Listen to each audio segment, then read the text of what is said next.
Earth, our blue planet. 70% of the Earth's surface is covered by water. Water is the basis for all life. No plant or living being can exist without it.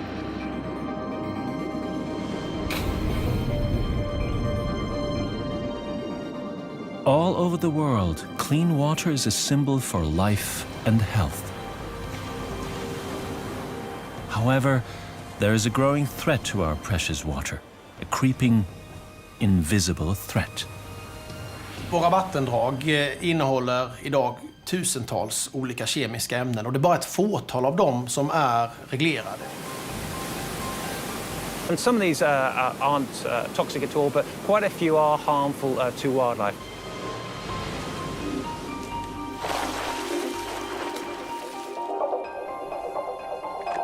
I've lost the livelihood, I've lost my health, I've lost my child, I lost my spouse.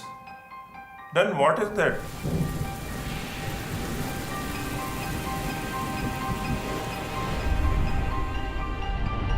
As European, you can be assured that drinking water from the tap makes good common sense, and it's also economically good. Wir wissen nicht, was dieses Stoffgemisch langfristig anrichtet. Wir sehen natürlich, dass die Menschen nicht sterben reihenweise, aber wenn man an die Zunahme bestimmter chronischer Erkrankungen denkt, Allergien, bestimmte Krebsformen, wissen wir nicht, ob sowas nicht dazu beiträgt.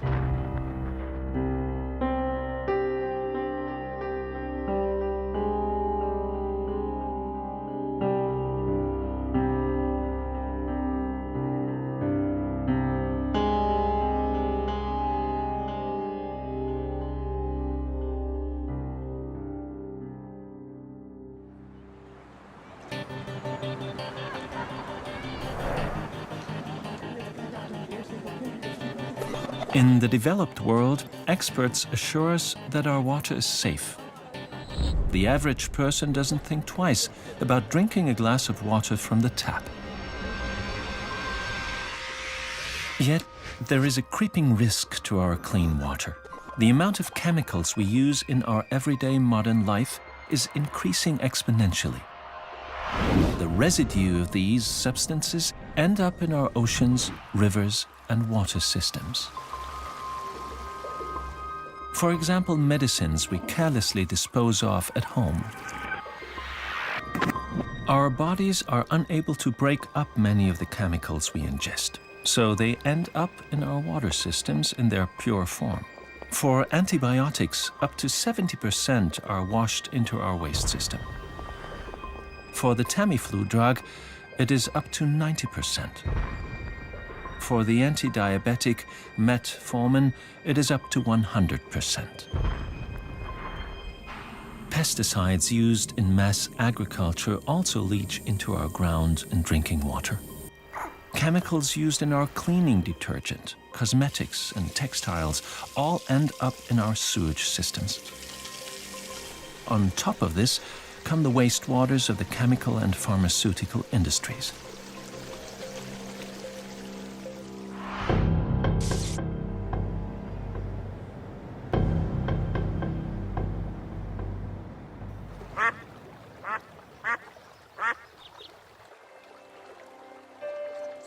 The river Pleiße in Leipzig. Peter von der Ohe from the Helmholtz Center for Environmental Research is collecting water samples with a colleague.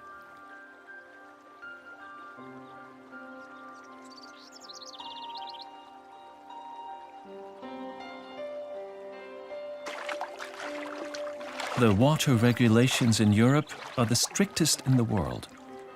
The environmental authorities have to examine the water for 33 different chemicals known as priority substances.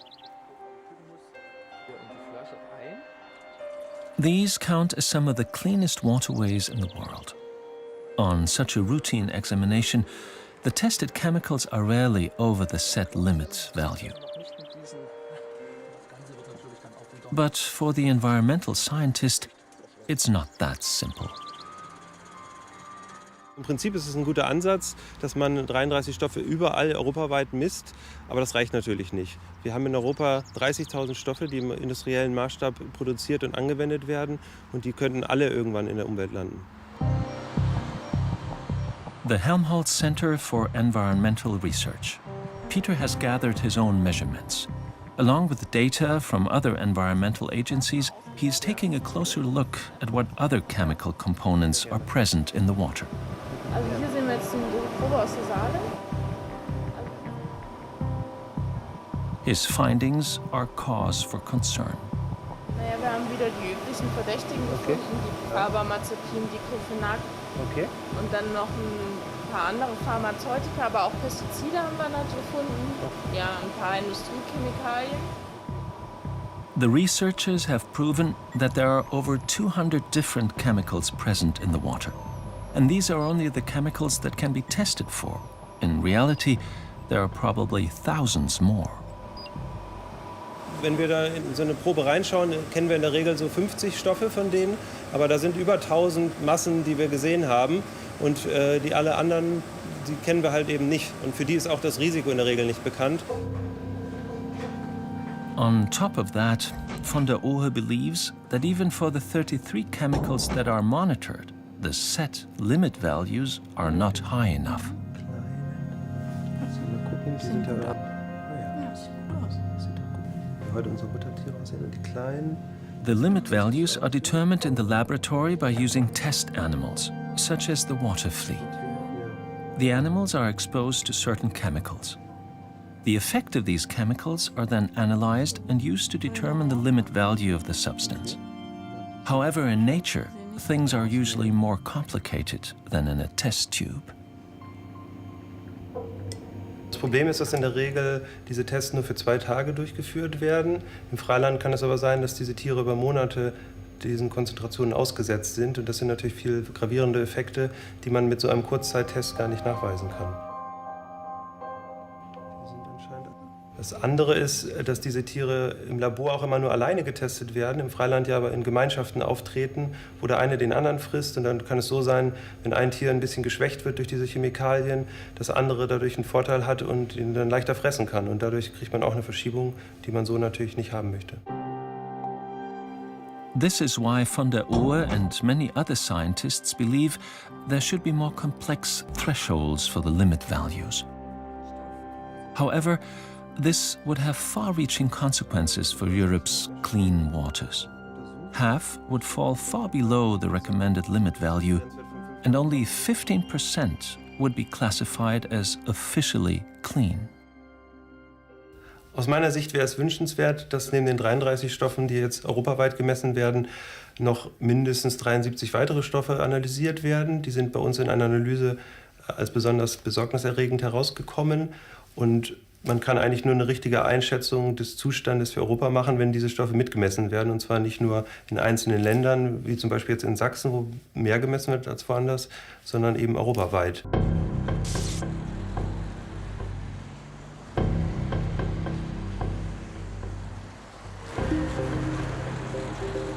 The EU Commission is aware of the problem and is aiming to add a further 15 substances to its current list of 33. However, it is a frustratingly slow process. What we are proposing to introduce on the list, we are not proposing that it would be introduced tomorrow. So there are certain expiry dates which are going till 2020, even more. And in specific cases, it is even allowed the member states that they go and ask for further prolongations. A lenient timescale considering this has been a pressing environmental problem for a long time. Over the years, it has been proven that there are harmful chemicals in many of the objects we use every day. Particularly, the hormone system is at risk. Components in plastics, such as PET bottles. Substances found in our cosmetics and detergents. The active ingredient in the contraceptive pill and other standard medication. These damaging chemicals are known as endocrine disruptors.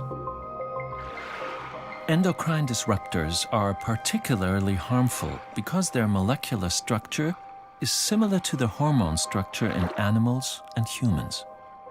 The synthetic chemicals easily displace the natural hormones in our bodies, causing damage to the hormone system.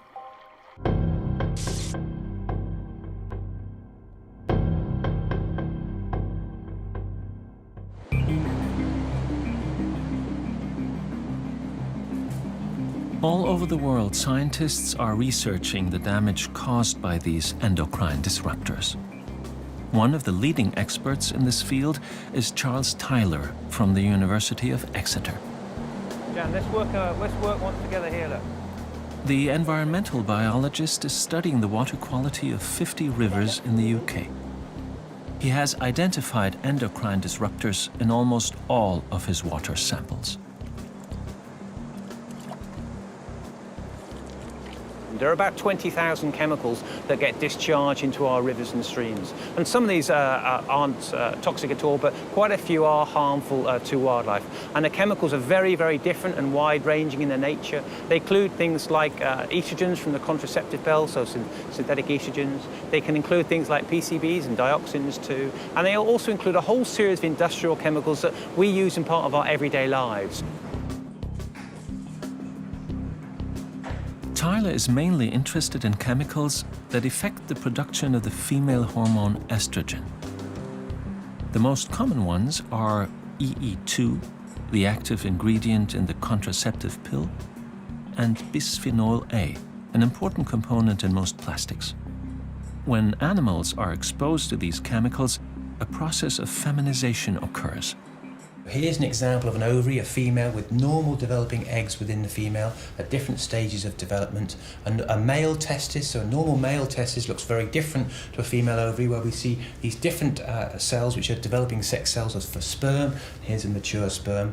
Now in intersex fish, where we have these feminized males, it looks very, very different. So we see this normal testicular tissue, so developing sperm cells. Now we can see these oocytes, these developing eggs contained within the testis of male fish.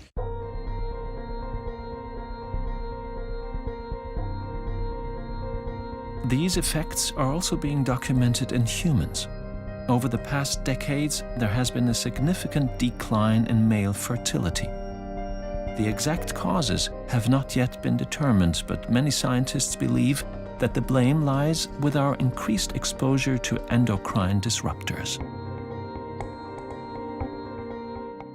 There is very much the potential for human health effects, but the link in relation to specific chemicals and those adverse effects in humans isn't anywhere near as strong as it is for studies on wildlife. Tyler and his team are investigating whether the damage caused by synthetic estrogen is limited to our sex organs and fertility. What other parts of our body are being harmed by the chemical cocktail in our water? As part of the study, researchers are injecting modified genes into the embryos of zebrafish. Fluorescent light shows up which parts of the body are reacting to the estrogen chemical. What the scientists can see under the microscope does not look good. So here are three examples. The top example shows our control fish. Here's the head up here. Here's a fish now that's being exposed to ethinyl estradiol, which is contained in a contraceptive pill. And you can start to see a number of body tissues which are glowing green, particularly the liver in this case, and some of the somites and the musculature. In the case of this compound here, bisphenol, which is a plasticizer, we also find the heart is affected too. So we're now being able to focus our studies for this chemical on this target region on the heart, and we're trying to better work out what are the health effects of that compound on the heart. The immediate damage done to the fish by the artificial estrogen is evident. But what about the long-term effects of repeated exposure to these chemicals? The truth is, we are the guinea pigs, and the jury's still out.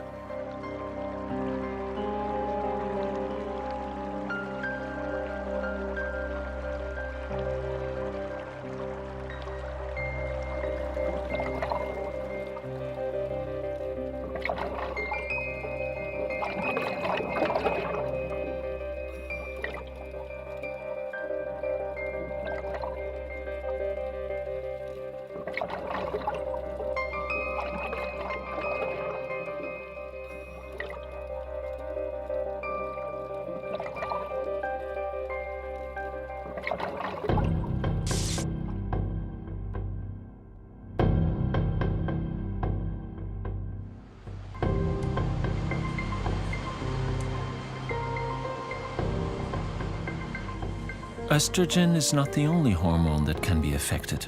Adrenaline, insulin, and growth hormones can all be disturbed by endocrine disruptors, and all have a vital role to play in our bodies. Barbara Deminet is a professor at the Muséum National d'Histoire Naturelle in Paris. She is studying the effect of endocrine disruptors on the thyroid gland. The thyroid is a vital gland that produces hormones that regulate the metabolism, the circulation, and the function of other systems in animals and humans. It is also known as an endocrine gland. Tadpoles have exactly the same thyroid hormone as humans, exactly the same molecule. It's the same molecule in fish, it's the same molecule in tadpoles and in the frog, in cats and dogs and in humans. And so if we see a chemical interfering with thyroid hormone signaling in the tadpole, then we have got a very good hypothesis that it's going to be doing the same sort of negative or deleterious effect in humans. Barbara Deminet and her colleagues are working with animals that have been genetically altered so that their thyroid function can be monitored more closely. The studies clearly show that endocrine disruptors cause damage to the thyroid gland. Brain development and the animal's metabolism are impaired.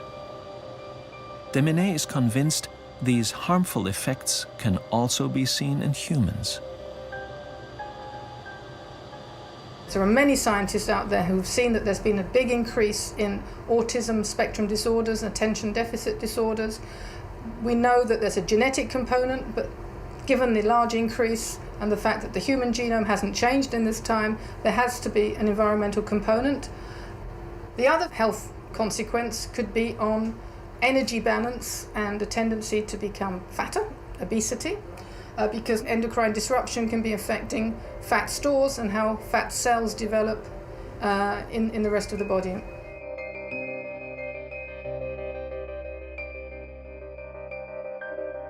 Studies carried out by Deminet and other researchers show further reason for concern. The damage caused by endocrine disruptors in adults is limited in comparison to the harmful effect it can have on a fetus in a womb. The chemicals travel directly to the growing fetus over the umbilical cord. This is particularly hazardous in the first 3 months. It is then that the thyroid gland is involved in the development of the brain and the nerve cells. Our concern is if thyroid hormone levels are so critical in that early period, what's happening if those thyroid hormone levels are being interfered with, disrupted by chemical signaling? What is especially nasty about endocrine disruptors is that they can already cause damage in very small doses, even a trillionth of a gram. Usually, there is a proportional relationship between the amount of a chemical something is exposed to and the degree of the effect that the chemical will have. The higher the dose, the more effect. This rule does not always apply to endocrine disruptors. So what we're seeing here is very clearly that a low dose of this environmental contaminant is having a greater effect than that of the higher dose. And this is one of the things we're very concerned about. This makes it even more difficult for scientists to set a threshold for the limit value of these substances. How does one regulate a chemical where even an immeasurable amount can already cause damage?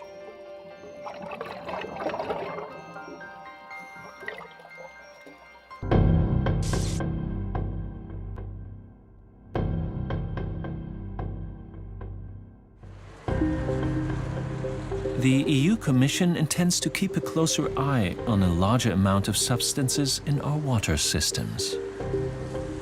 due to the low-dose questions, there are more questions than answers. But we can, with quite high possibility, already say that endocrine disruptors deserve a lot of attention when it comes to the risk management, and that's exactly what we are currently doing.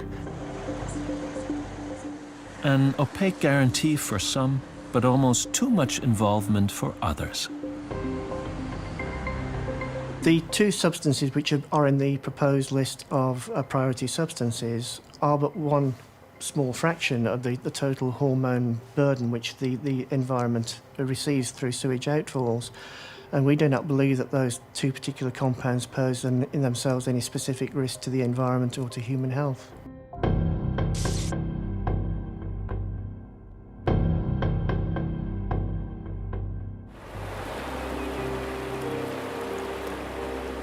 The river Musi, near the densely populated city of Hyderabad in the south of India.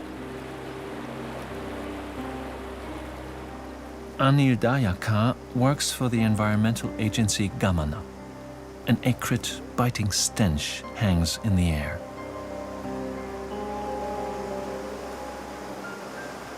This is a pollution due to the pharmaceutical industries which are releasing effluents into the Musi River. So earlier the river was not like this. Now it is completely polluted.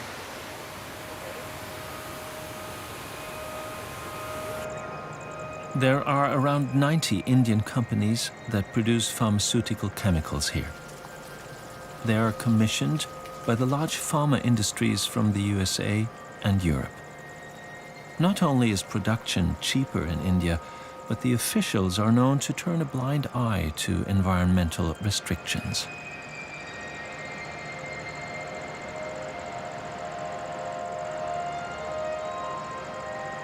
This particular treatment plant charges the industries for sending their effluents. To cut down this cost, they release the effluents directly into the streams openly and onto the grounds. The outflow from the local purification plant. A cocktail of antibiotics and other medical chemicals, along with heavy metals and toxic substances used in pharmaceutical production. A potent mixture that seeps directly into the groundwater.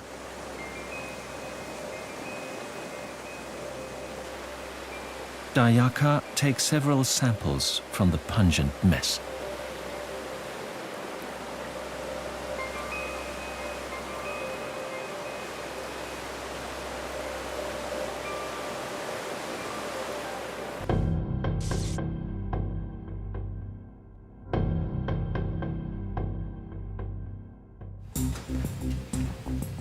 The laboratory of Joachim Larsson at the University of Göteborg. Hej Carl Fredrik. Hej. Vi har fått nya prover från Anil, från de här sjöarna i Patanjero. Och här är det papper kring koordinaterna. The scientists are examining the samples from India.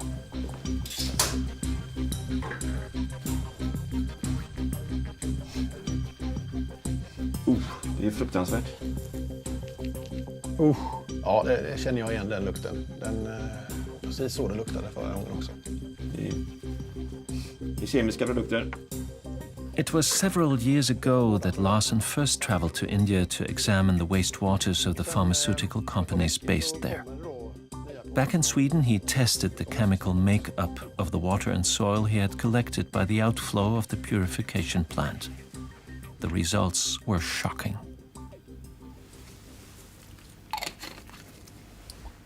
Vi hittade väldigt höga halter av olika läkemedel, inklusive antibiotika. Halterna vi hittade i renat avloppsvatten var lika höga som, eller högre än de man har i blodet när man äter medicinerna. Horrified by the result, Larsson sent the samples to another laboratory for an independent analysis. His findings were correct. The Swedish scientist had stumbled across the most pharmaceutically polluted water on the planet.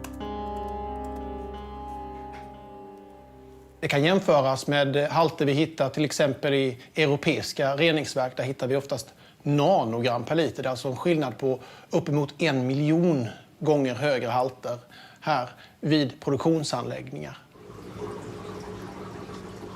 Larsen immediately set about examining the effects the pollution had on the living things around it. He bred tadpoles and zebrafish in diluted samples of the polluted water from India.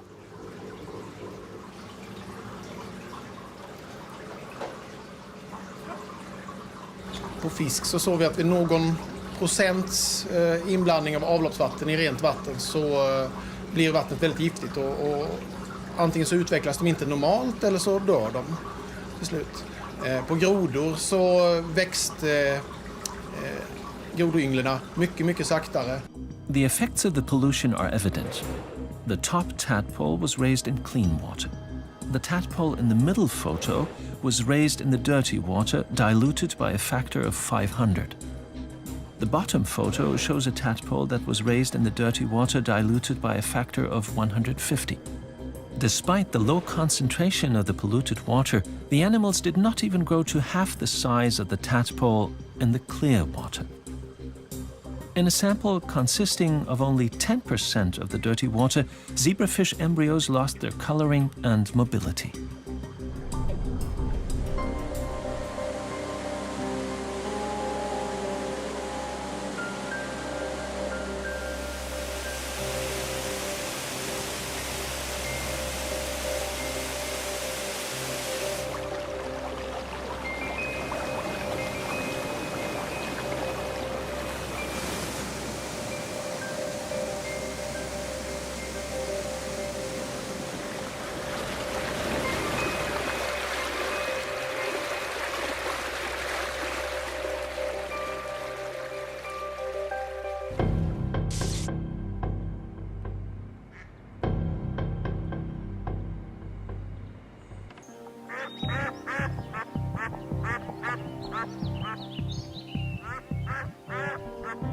Although conditions in Europe are far removed from those in India, the idyllic appearances can be deceptive.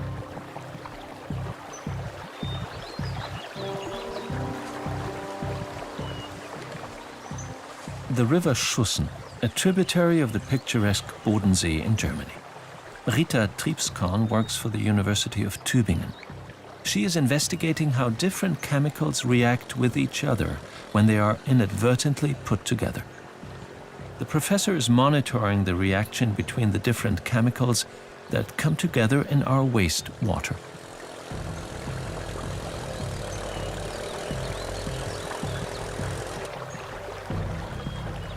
Professor Triebskorn hopes to find out the effect the combination of several chemicals has on the animal and plant life in the water. Wir untersuchen die 160 Spurenstoffe und das sind bei weitem noch nicht alle, die man kennt. Ja, wir weisen ungefähr 50 bis 60 nach und diese sehen die Tiere in unterschiedlichen Konzentrationen jeden Tag. Ja, die sehen nicht nur einen Stoff, den man dann im Labor überprüft. In a makeshift research station close by, she maintains several aquariums.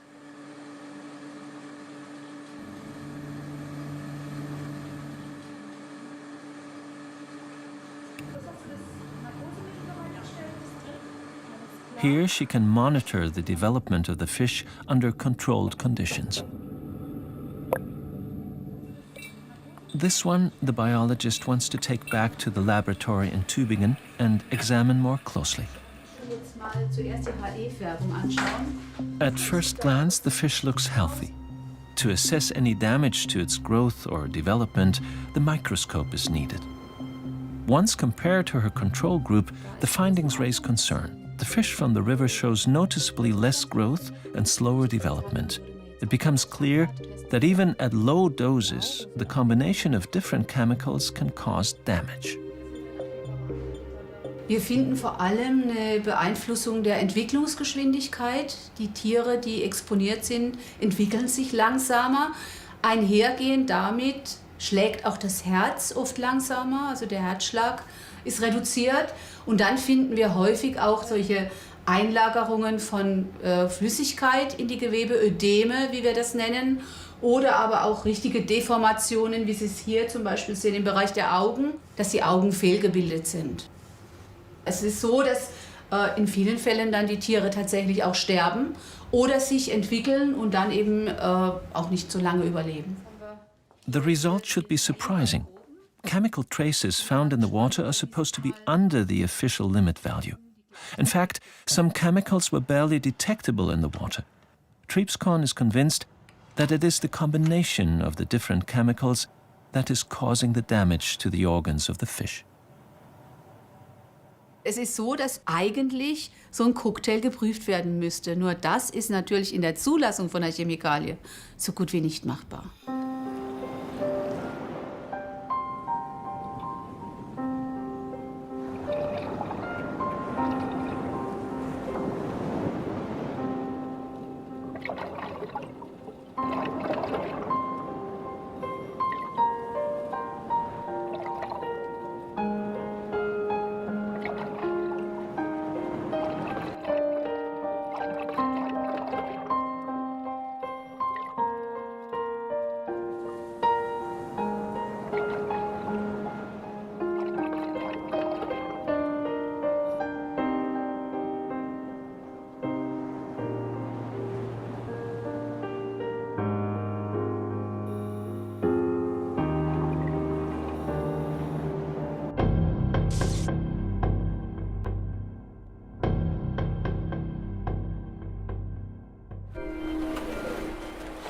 Back by the river Musi. Despite the extent of the pollution around the chemical factories, there are still many villages nearby. Although their groundwater and soil is contaminated, there is nowhere else for the people to go. Anil Dayaka is visiting a town that is particularly close to one of the production plants. The mayor informs him that for several years there has been an increase in various illnesses amongst the people. The most common ailments are heart diseases, eye disease, gastric problems, and handicaps.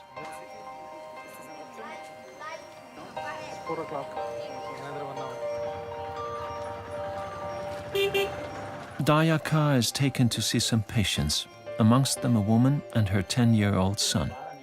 He is heavily handicapped and needs constant care. పుట్టిన సంది ఇట్లనే ఉన్నాడు uncle. ఇంకా ఏం చేయలేకపోతాం కదా వాడితో, ఇంకేం చేసుకుంటాం మేము, ఇంకా వాడితోనే ఉండబడుతుంది, ఇంకేం లేదు. అధికారులకు ఏమైనా సహాయం చేయమని వెళ్ళారా? పోయినాం కానీ ఏం చేస్తారు అంకుల్, ఇట్లనే ఇంకేం ఇవ్వలేవని ఏం చేస్తారని.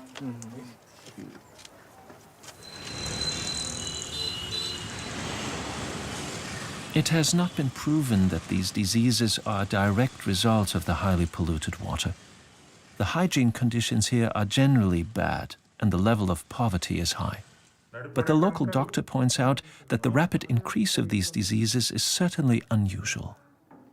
Within a year, 10 young people died because of sudden heart block. I have seen a woman losing about, say, 11 pregnancies by the age of 25 years. And she is no more, she died, Anjamma. She died because of heart attack. Kishan Rao has been the local doctor for over 20 years. He is also a victim of the pharmaceutical industry. I have lost the livelihood, I have lost my health, I have lost my child, I lost my spouse. Then what is that?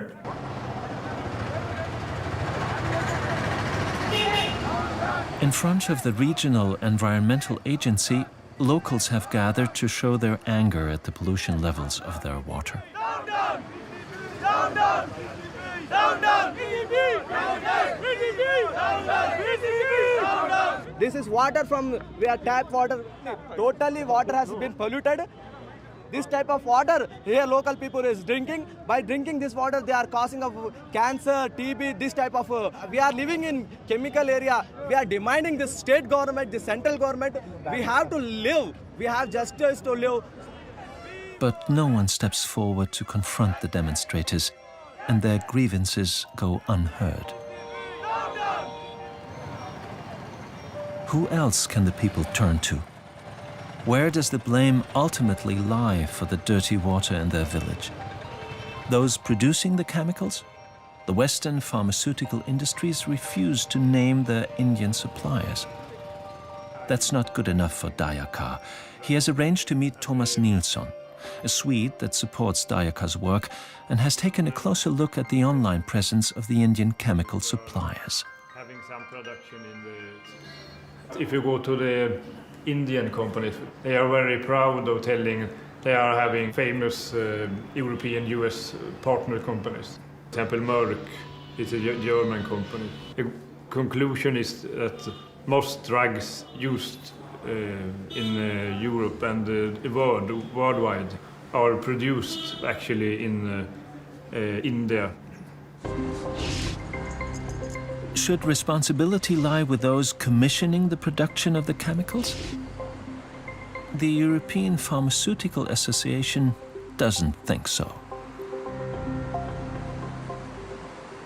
Our companies are concerned to make sure they work within good corporate social responsibility principles, and certainly as part of those, they will make sure that their own affiliates are meeting their corporate standards, and wherever possible, make sure that their suppliers meet those standards as well.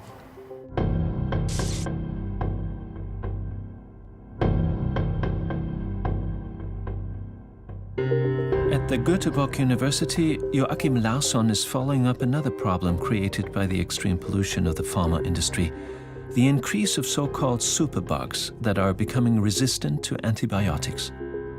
The scientists discovered new bacteria in the water and the people living near the factories in India. Standard antibiotics are useless against these resistant strains. So far, only the overusage of antibiotics has been attributed to the rise of these superbugs. The pollution created by the production of the medication has never been taken into account. Så de här kontaminerade miljöerna vi tittar på i Indien, de är, ska vi säga, ideala grogrunder egentligen för multiresistenta bakterier att utvecklas. Det är enorma mängder bakterier som utsätts för enorma mängder antibiotika under väldigt lång tid och tillåts utvecklas till resistenta bakterier. Det är den kanske allra största risken, för den är så global eftersom det här kan sprida sig till många områden. The spread of these resistant germs is becoming a serious health risk all over the world. These are bacteria that cause gastric disease, hospital germs, TB bacteria. More and more of them are becoming resistant to antibiotics and are harder and harder to control.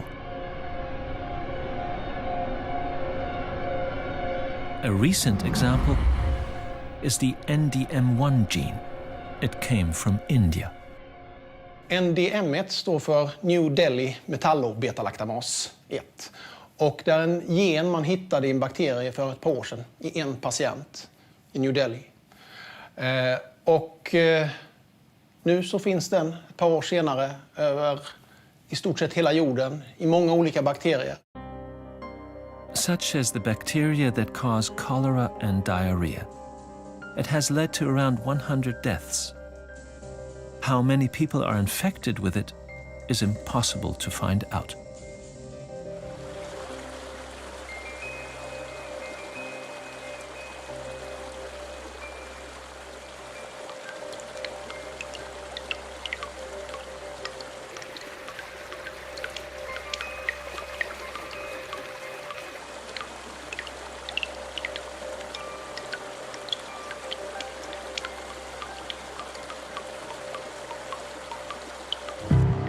Is it even possible to keep our water clean in a world where so many chemicals are produced and their use is so widespread? Our standard purification plants are helpless in fighting all the substances now present in our water. The technology was developed long before the chemicals became a problem. Back then, the measuring techniques for most of the substances didn't even exist.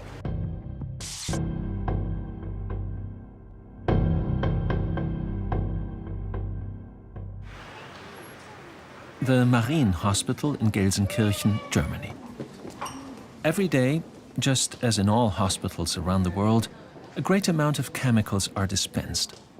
A large proportion of these land in the wastewater system. This inconspicuous building by the side of the hospital is where there is hope for the future.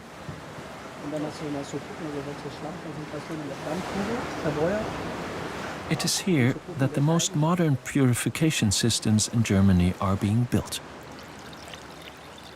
The aim is to determine the best method for removing the chemicals from the water left by modern medicines. Ja, es wird ja dann sehr gute Reinigungseffizienz haben. Die Kläranlagen haben wir direkt am Standort vom Krankenhaus gebaut, weil wir hier hohe Konzentrationen an Medikamentenrückständen finden. Dort macht es auch Sinn, bevor diese Abwassermengen, so geringen Abwassermengen in die Kanalisation eingeleitet wird und dort verdünnt wird. Wenn wir die gleichen Konzentrationen aus der Kläranlage, an der kommunalen Kläranlage rausnehmen wollten, müssten wir verhältnismäßig mehr Wasser reinigen als vor Ort am Krankenhaus. A system using active carbon filters is one of them. It uses a vast amount of carbon particles, creating a large surface area for the medical residue to latch onto. However, not all chemicals cling to the carbon, and the carbon particles need to be cleaned or disposed of regularly, which is a long and costly process.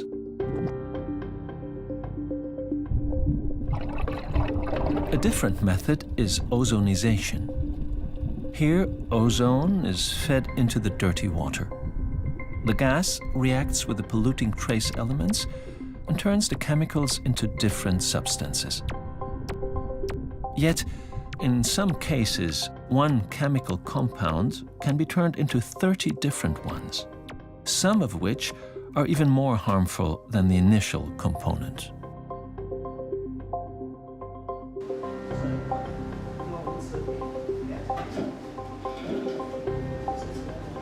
The pilot scheme allows the workers to test different purification processes, allowing ISA-NAFO to determine the most effective procedure.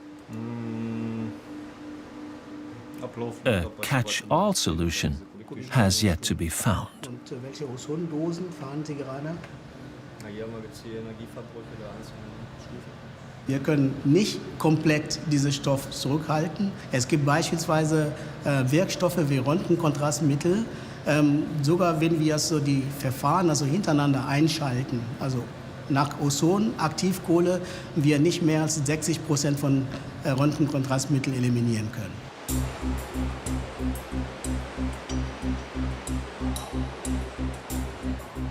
Some purification plants have been equipped with additional cleaning levels. Switzerland plans to incorporate these into their sewage systems, which should go some way to removing at least a few of the chemicals found in the water. However, many water companies are reluctant to accept that the burden of removing the chemicals should lie with them. Wir sind der Meinung, dass die Technik allein dieses Problem nicht lösen kann. Man muss eher vorne einsetzen und den Eintrag dieser Stoffe in die Kanalisation, also ins Abwasser, zu vermeiden, als nachgelagert zu versuchen, also diese Stoffe aus dem Abwasser rauszuholen. Die Frage ist auch, wer bezahlt es? Der Verursacher oder jeden Haushalt, also aus dem auch die Abwasser herkommen. Moreover, the purification plants are usually several steps behind the chemicals industry. By the time a removal process for a chemical has been found, 5 new ones are on the market and being pumped into our water systems, creating more problems. Not to mention the countries where no purification plants exist. Talk of introducing more rigid cleaning processes would be pure illusion.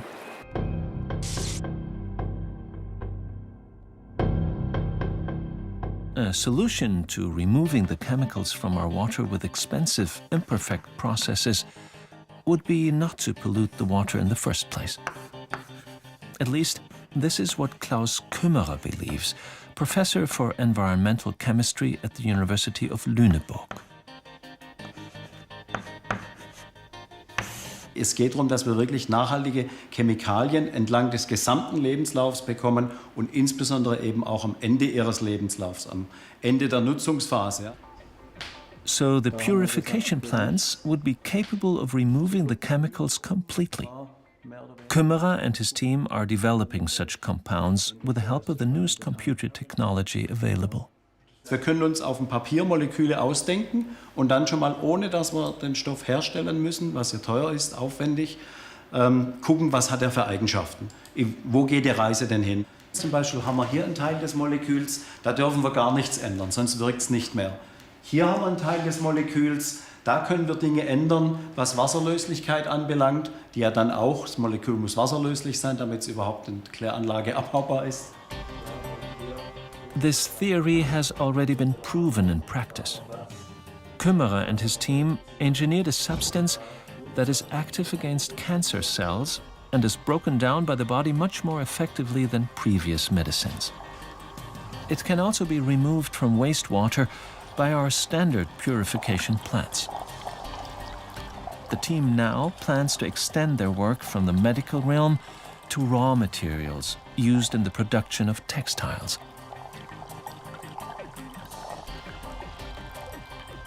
Not many businesses have taken the leap and started investing in green chemistry. It is Kümmerer's hope that this soon will change and that chemical and pharma industries will begin to step up to their global responsibilities. Wir brauchen vor allen Dingen ein neues Denken, dass Stoffe abbaubar sein müssen und abbaubar sein können. Das, was wir brauchen an Wissen, an Instrumenten, haben wir zum Großteil. Es liegt wirklich am Denken, da gibt es noch ein falsches Verständnis. Und dass es geht, sehen wir auch an einem historischen Beispiel. Am Anfang der 60er, Ende der 50er Jahre gab es auf Kläranlagen und Flüssen viel Schaum, verursacht durch einen Waschmittelinhaltsstoff, der schwer abbaubar war. Und damals hat der Gesetzgeber gesagt, das muss anders werden. Daraufhin wurde auch ein neuer Stoff entwickelt, den wir heute noch verwenden. Der ist sehr gut abbaubar und der Schaum ist weg. Es geht.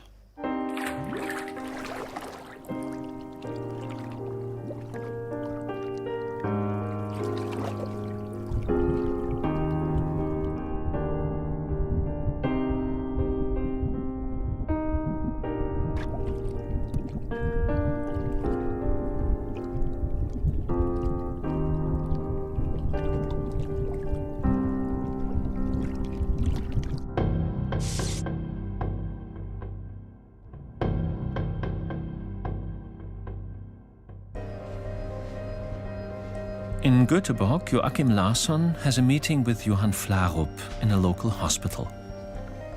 The health expert has helped to develop a system which rates how ecological a particular medication is.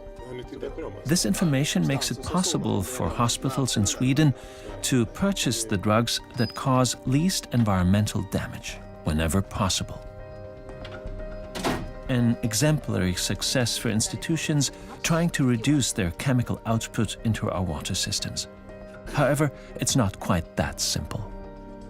Alla som tycker jag har någon slags moraliskt ansvar. Det finns många som kan hjälpa till. Inte bara läkemedelsföretagen som i vissa fall då själva släpper ut stora mängder läkemedel, utan också myndigheter som sätter upp regelverk och följer upp hur stora utsläpp är till exempel.